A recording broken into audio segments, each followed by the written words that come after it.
Welcome back to FPL Spad, your best place to find FPL content for the 23-24 season. My name is Spad. Today, I'm going to share with you a wildcard team for game week 6. Some of you might need to use it. Some of you can get some useful information off it, who to bring in for this current game week. If you like my videos, please like and subscribe to my channel for future FPL content. Now let me show you this wildcard team for this game week. So first off, in this wildcard team, we'll be targeting game week 7 for the double game week for Luton and Burnley, but mainly for Luton as they've got the easier fixture out of the two. So first up for the keeper, we have Kaminsky. First game at home is at Wolves, and then in the double game week, Everton away, and then Burnley at home. In my opinion, there are 3 good fixtures for Luton to have where they need to get some points, and maybe he'll get some clean sheets in this game. He's worth at 4.5 million. So after game week 7, you should be able to transfer him out for another keeper with the 2 free transfers that you have available. His predicted points against Wolves is 3, and the double game week at 7.3. And then after that is Tottenham, but you should have him out of your team by then. Replace him with the proper keeper for the remaining game weeks ahead. So the first defender up is Trippier. His price is still stay the same at 6.5 million. They got an away game at Sheffield United, where his predicted points is 4.5. Then at home to Burnley at 5.1, away to West Ham at 4, and then home at Crystal Palace at 5.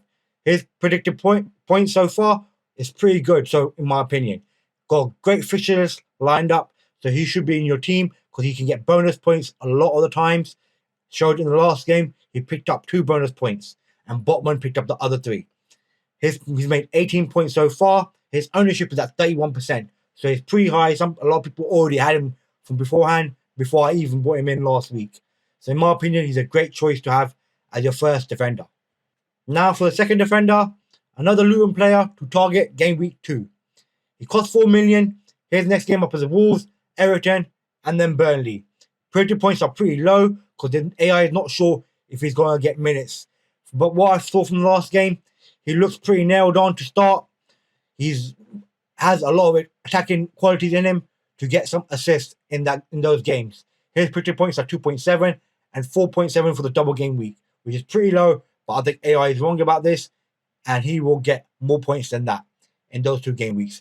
And then after that, we can change him out in the next game, game week 8, where you have 2 free transfers. Next up, we have another Newcastle defender. You might think Botman, but no, Burn. In my opinion, Botman is not always going to be scoring points for you. He's a centre-back. He won't be getting those attacking passes going up and maybe getting assists. In my opinion, Burns should be getting that. His cost is the exact same as Botman at 4.5 million. And they got an easy fixture list as well, with Sheffield United away with predicted points 3.8. Then at home to Burnley at 4.2. Then away to West Ham at 3.3. And then at home to Crystal Palace at 4.1. He's made 11 points so far in the game we've gone by. Pretty low, but he made 9 points in the last game. No, he didn't make. He made 6 points in the last game, sorry. I was thinking of Botman there. His ownership is pretty low compared to the rest of them at only 3.2%. So in my opinion, he's another great option to have as the third defender in your team and the second Newcastle player, because I reckon they'll keep a lot of clean sheets in the coming game weeks ahead. So you can't really go wrong by picking any of the other Newcastle defenders. The only issue might be rotation because of Champions League games that they play.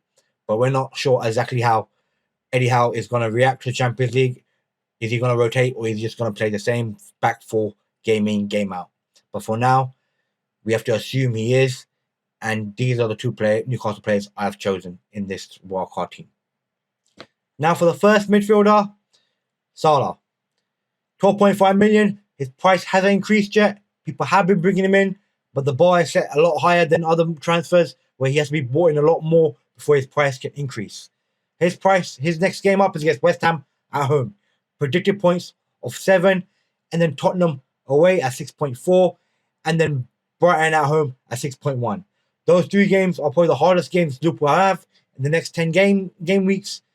So if you get past those 3 games, we're scoring a decent amount of points. He'll score a buttload more in the remaining game weeks. Because the game after that is Everton at home. At Anfield, I expect him to get goals in those games. His predicted points for that game is 7.4. He's made a total of 33 points so far. He's been Mr. Consistent. He scored his first double-digit haul last week of 10. He could have got more if he got another assist, which was taken away from him because the goal was ruled offside. His ownership is at 27.4. So in my opinion, he's a great transfer to bring in. If you're able to do it without any minuses, then go for it. But if you're doing too many minuses, do not bring him in. But if you're playing a wildcard, a great transfer to bring in. Mohamed Salah, Mr. Consistent, will always be up there with the numbers. Next up, we have Saka. His price at the moment is 8.7. Hasn't had an increase in a while. Next game up is a derby game at home to Tottenham, where his predicted points are 5.7, then away to Bournemouth at 5.3, then at home to Man City at 4.8, and then away to Chelsea at 4.9. His predicted points is, those are his predicted points so far. He has made 31 points so far in the game weeks that have gone by. I expect him to continue that trend because he's a star man for Arsenal and he should be on penalties. Those games coming up are pretty hard in my opinion, but if Arsenal are going to get goals, he will have a major impact to play in them. So in my opinion, he's one of the first choice Arsenal players that should be in your team. His ownership is really high as well at 64%. So nearly everyone has him. So if he contributes a lot and you don't have him, you'll be dropping rank real fast in that game week. Next up, we have a new entry in the Premier League, Doku. His price is at 6.5 million. No increase so far, even though he got a good haul last week, game week. His next game up is against Forest at home. The AI doesn't know if that is going to be playing many minutes, so his predicted points are pretty low. It's like 2.1, 1.9, 1.92 against decent teams as well. But in my opinion, he'll be playing most of the games, most likely all of them, because you got Grealish who's out injured at the moment. Bernardo Silva got recently injured in the Champions League game. So there's got to be more than enough room for him to get minutes in those game weeks. So in my opinion, he's a great transfer to bring in. He looked very attacking. And under Pep's tutelage, he'll do amazing. He'll keep improving. And he'll probably be the new Sterling for Man City. Next up, we have my favorite, Mbeumo. His price has gone up again to 6.9 million. I expect it to go up again because people are still bringing them in because he's got great fixtures lined up. Their next game is Everton at home, where his predicted points is 5.4, then away to Nottingham Forest at 5.1, then away to Man United at 4.6, then at home to Burnley at 5.4.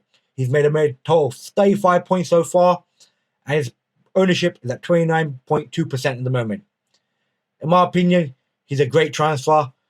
One of Brentford's main attacking options that they had in their disposal for this current season. I'm just a bit wary with him because he is on penalties. He should stay on penalties. Reason being, Brentford have picked up an injury of Rico Henry, who was a creative spark in that Brentford team. With him leaving, Mbeumo might have less chances to get goals and assists.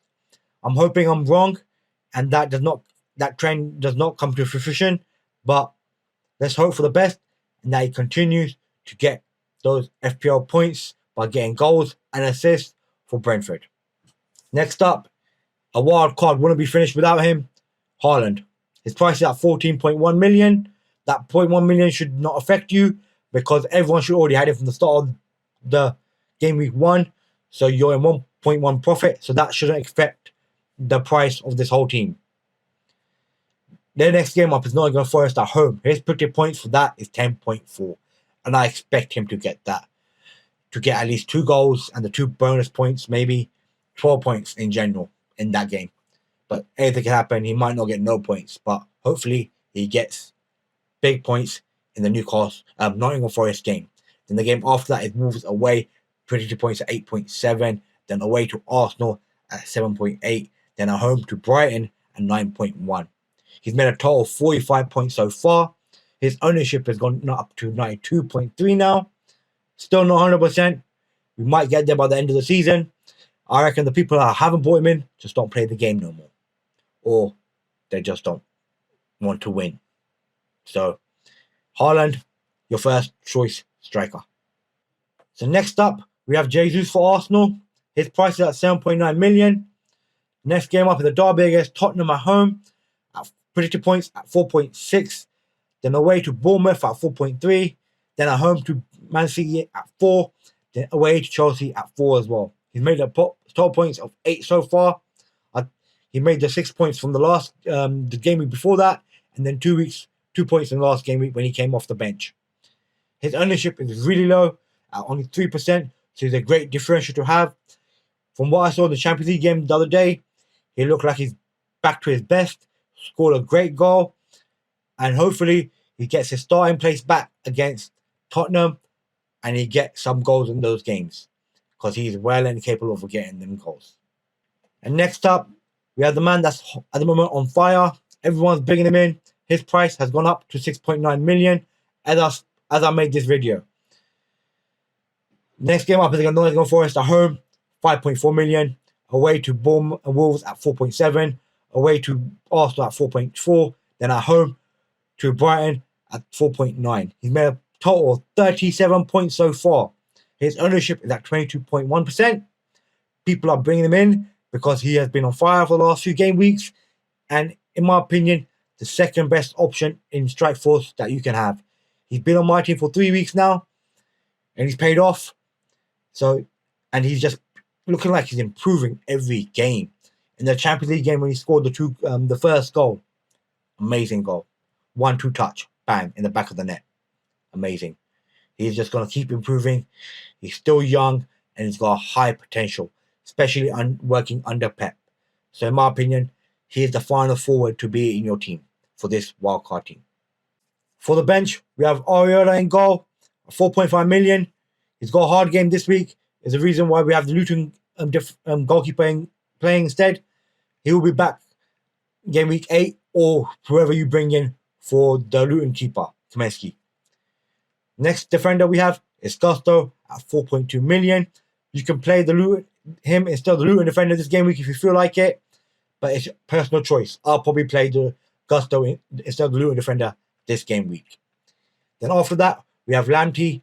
He's bought in because he's 3.9 million, very cheap, and he might get some game time with Brighton having a rotation the way they're doing their team because they got Europa football as well. So you never know, he might get some minutes and people might string him back in. Price might go up, and you made a little bit of profit there. And finally, for midfielder, he came on the last game week, scored a goal in the Champions League game, I think. It's Pelestri for United. Very cheap at 4.5 million.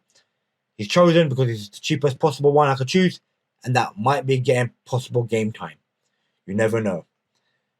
That is the bench. Cheap and cheerful bench. Little bit of rotation involved if you need to. So let's review this team. As you can see, we've got 2 premium players in this team with Salah and Haaland, so we have to cut corners in other parts of the team. AKA Doku. Most people will never put them in their team because they don't expect him to perform or to be playing every game week. In my opinion, with the injuries that Man City are mounting up, he'll get a lot of game time, and he looked very good when he was playing in the game week I saw. So in my opinion, he's a great option to have to bring in Salah into your team. Saka is chosen over Rashford because right now United are not themselves performing, so I can't expect Rashford to perform if the team themselves are not performing. So that's the reason why I've chosen Saka over Rashford, even though Saka has the harder game feature list up compared to Rashford. Jesus, same thing. In my opinion, Jesus is in that team because he's going to be the focal point of Arsenal's attack in the coming game weeks. I saw in the Champions League game he was playing amazing. He got a great goal, and he was looking like he's getting back to his best. So in my opinion, he's a great option to have as another striker in your team. And Mbubu, I don't need to say much about him. He's going to perform like he has for the start of this season so far. So he should be in your team as a very cheap option again. And now for the defense, you've got Trippier, and in my opinion, you should must have if Trent wasn't fit and available. Next one is Dan Burn. I've chosen him over Botman because I think he'll produce more points in the game weeks ahead compared to Botman. And Cabot and Kaminsky, In my opinion, if you think that you don't want to attack game week 7 with gluing players and you want to bring in other players, you can easily do that. You can change Cabal for Botman as well. Have a 3-man Newcastle defense, which a lot of people don't do, but you never. Sometimes it might work out. You just don't know. Last week would have worked out. The whole Newcastle defense would have got crazy amount of points. And in goalkeeper, if you want to change that, there are a few options out there at 4.5 million. There are some price rises and price drops. In my opinion, if you've got the extra bit of cash, you should bring in David Raya. In my opinion, he's going to keep a lot of clean sheets and make a lot of saves and get a lot of bonus points in the coming games ahead, as long as he nails on to that position. He played in the last Champions League game as well, so that gives me no reason to think that he won't play the next game. So this is the review of this wildcard team. So that's it for this wildcard team for game week 6. I hope you enjoyed it and found it interesting. If you disagree with some of the players that I've chosen for this wildcard team, please leave a comment on the video so we can discuss it further. I might have mispronounced the player names, but I hope you understood what I meant. Thank you again for watching my video. Please like, subscribe for more FPL content in the future. Thank you again for watching my video. See you next time. See ya!